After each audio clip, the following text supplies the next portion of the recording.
Christian लोगों की सभा हो रही थी।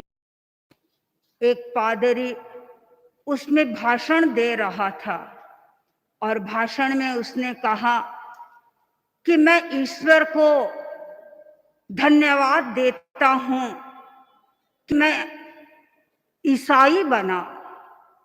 सामने श्रोता बैठे हुए थे। श्रोताओं ने कहा, हमें आपकी आवाज सुनाई नहीं दे रही है, आप मंच पर जाकर बोले। पादरी मंच पर आया और मंच पर आकर के उसने कहा कि इस संसार में ईश्वर बनने से ऊंचा अन्य कोई भी स्थान नहीं है। और इस बात को जब श्वेत मार्डन ने सुना तो उसने इस पर अपनी आलोचना लिखी। उसने लिखा, यदि मैं उस परिषद में उपस्थित होता तो मैं ये कहता कि ईश्वर बनने से भी एक ऊंचा स्थान है, वह है मनुष्य का बनना। अनवरत आंदोलन अच्छे मनुष्य के निर्माण की बात कह रहा है। अनवरत का लक्ष्य है अच्छे इंसान का निर्माण करना। गणाधिपति गुरुदेव श्री तुलसी ने अनवरत के संदर्भ में उद्घोष दिया, पहले इंसान इंसान, फिर हिंदू या मुसलमान। अनवरत की आचार संहिता एक अच्छे इंसान बनने की आचार संहिता है। अनवरत की आचार संहिता नैतिकता की आचार संहिता है और नैतिकता का विश्वास हर धर्म का अनुयायी करता है। नैतिकता में वह व्यक्ति भी विश्वास है जो धर्म, कर्म, आत्मा या पुनर्जन्म को नहीं मानता है।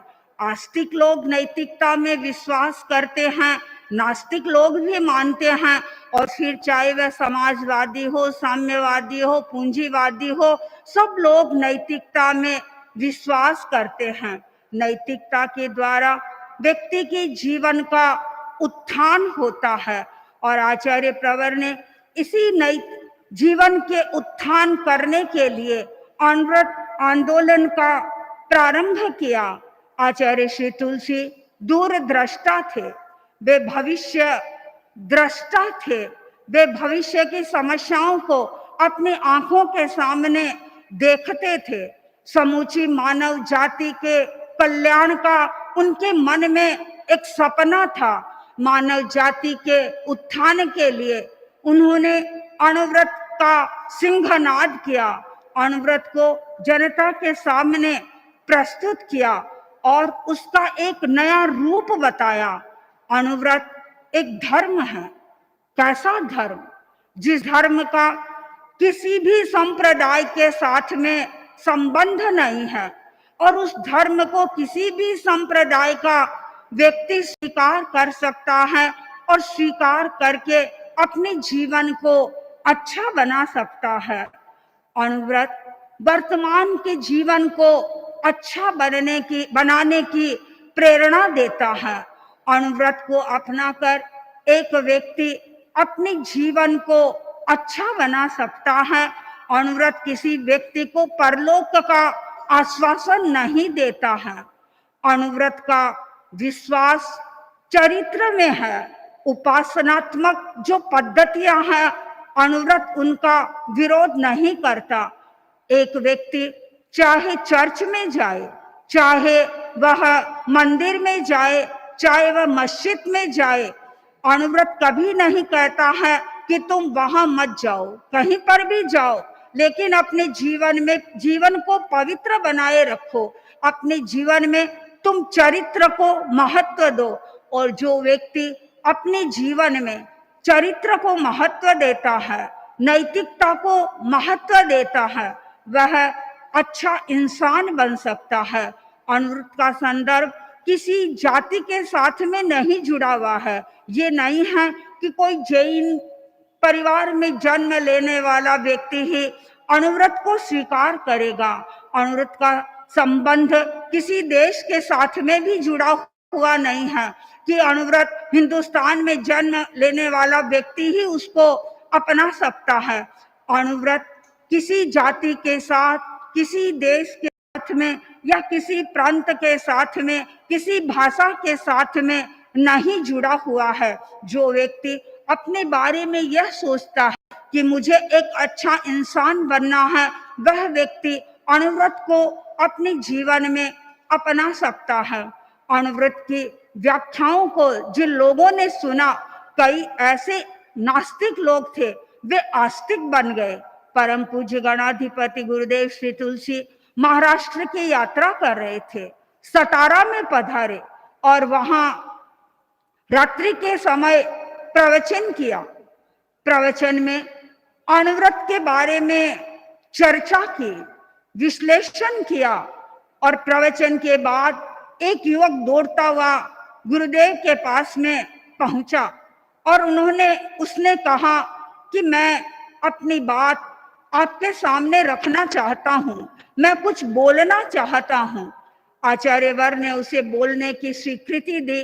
वह माइक के सामने खड़ा हो गया और उसने कहा, आचार्य जी, इतने दिन तक तो मैं अपने आप को नास्तिक मानता था, लेकिन आज धर्म के संदर्भ में आपके नए चिंतन को सुन करके मुझे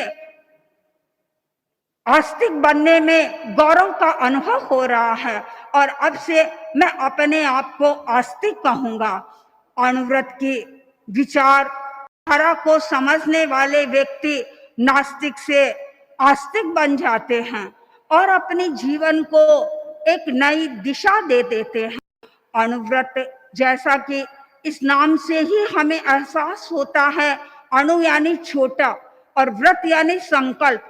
एक व्यक्ति छोटे छोटे संकल्पों को अपने जीवन में उतारता है और वह अच्छा इंसान बन जाता है। इंग्लिश में एक वाक्य आता है, life is not little but little makes our life. हमारा जीवन छोटा है, हमारा जीवन छोटा नहीं है, किंतु छोटे छोटे नियम ऐसे हैं, वे हमारी लाइफ को बना देते हैं। तो अनुव्रत के ये छोटे छोटे नियम ऐसे हैं जो व्यक्ति के जीवन को सुसज्जित कर देते हैं, व्यक्ति के जीवन को अच्छा बना देते हैं। अनुव्रत का सबसे पहला ही नियम है, मैं निरपराध प्राणियों की हिंसा नहीं करूंगा। और वर्तमान में हम देख रहे हैं, सुन रहे हैं, पढ़ रहे हैं कि कितनी हिंसा हो रही है।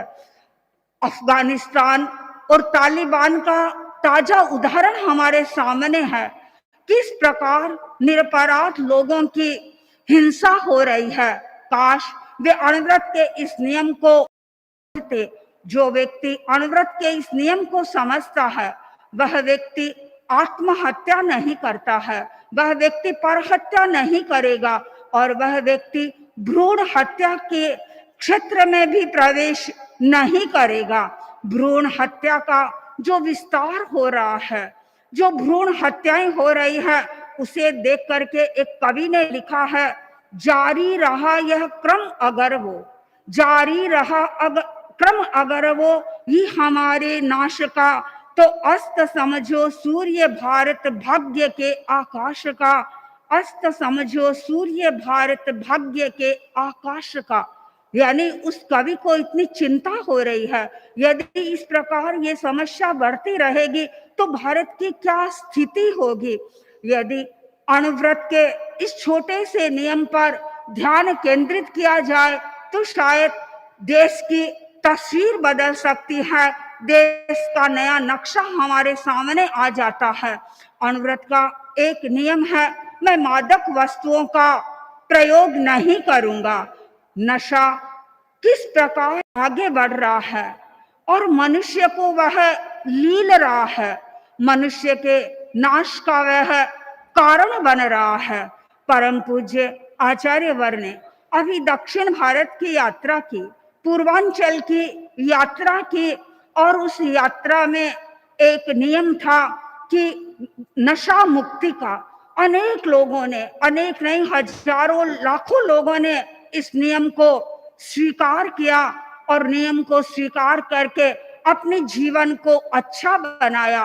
अनुव्रत का यह जो नियम है, इस नियम के यदि हार्द को लोग समझेंगे तो निश्चित रूप से वे अपने जीवन को अच्छा बना सकेंगे।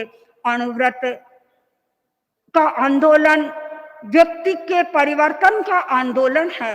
किस प्रकार व्यक्ति अपने जीवन को अच्छा बना सकता है, छोटे छोटे नियमों को स्वीकार करके वह अपने जीवन को चरित्र संपन्न बना सकता है, आचार संपन्न बना सकता है। एक प्रसंग मुझे याद आ रहा है, लंदन में मंदी का दौर चल रहा था और उस समय में प्रधानमंत्री ने राजा से कहा कि राजन, यदि आप ऐसे समय में लोगों को उपाधियां बांटेंगे तो अनेक लोग उपाधि लेने के लिए आ जाएंगे और विशेष रूप से अमीर लोग आएंगे। देखा, राजा ने घोषणा की कि मैं उपाधियां वितरित कर रहा हूं। अनेक अमीर लोग राजा के पास में आए, लोगों ने उपाधियों को खरीदा, राज्य का खाना समृद्ध हो गया और अंत में एक अमीर व्यक्ति ही आया राजा के पास में। राजा ने, उस अमीर व्यक्ति ने राजा को निवेदन किया कि राजन, मैं ये उपाधियां नहीं लेना चाहता, मैं चाहता हूं कि आप मुझे सज्जनता की उपाधि दे। राजा ने कहा, मैं तुमको ड्यूक बना सकता हूं, मैं तुमको लॉर्ड बना सकता हूं, लेकिन मैं तुम्हें सज्जनता की उपाधि नहीं दे सकता हूं। सज्जनता की उपाधि यदि तुम लेना चाहते हो तो उसके लिए तो तुम अच्छे कार्य करो। अनुव्रत इसी कार्य के लिए लोगों को प्रेरित करता है कि तुम अच्छे कार्य करो, तुम्हें सज्जनता की उपाधि स्वतः प्राप्त हो जाएगी।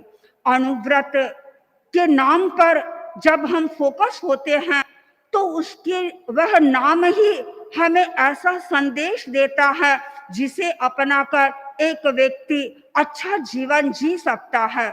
अनुव्रत शब्द में 7 लेटर हैं और उन 7 लेटर ही हमें अच्छे जीवन जीने के लिए प्रेरित कर रहे हैं। पहला लेटर है ए। ए माने अहिंसा। जो व्यक्ति अहिंसा को अपने जीवन में अपनाता है वह अच्छा जीवन जी सकता है। दूसरा लेटर है एन। एन से तात्पर्य है नॉन अटैचमेंट। जो व्यक्ति अनासक्त होता है वह अच्छा जीवन जी सकता है। तीसरा लेटर है यू। यूनिटी ऑफ माइंड, यानी मानवीय एकता को जो समझता है और अपने जीवन में अपनाता है वह अच्छा जीवन जी सकता है। चौथा लेटर है वी। We for vegetarian. जो व्यक्ति शाकाहारी बनता है वह अच्छा जीवन जी सकता है। पांचवा लेटर है आर। रेस्टोरेंट। जो व्यक्ति संयम जीता है वह व्यक्ति अच्छा जीवन बना सकता है। छठा है ए टू ऑल। अनुव्रत की पहुंच सब व्यक्तियों के पास में है। कोई भी व्यक्ति जो चाहे मुझे अच्छा इंसान बनना है वह इसको स्वीकार कर सकता है। और अंतिम लेटर है टी। टी माने ट्रुथफुलनेस, सच्चाई। जो व्यक्ति अच्छा जीवन जीना चाहता है वह अपने जीवन में अहिंसा को स्थान देता है।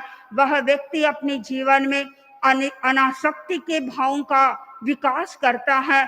वह व्यक्ति मानवीय एकता में विश्वास करता है। वह व्यक्ति शाकाहारी बनता है, संयम में विश्वास करता है और सच्चाई में विश्वास करता है। जो एक अच्छा इंसान बनना चाहता है उसके लिए आवश्यक है कि वह अनुव्रत की आचार संहिता को समझने का प्रयत्न करें। केवल समझे ही नहीं, उसे अपने जीवन में उतारने का प्रयत्न करें। ओम अर्थ।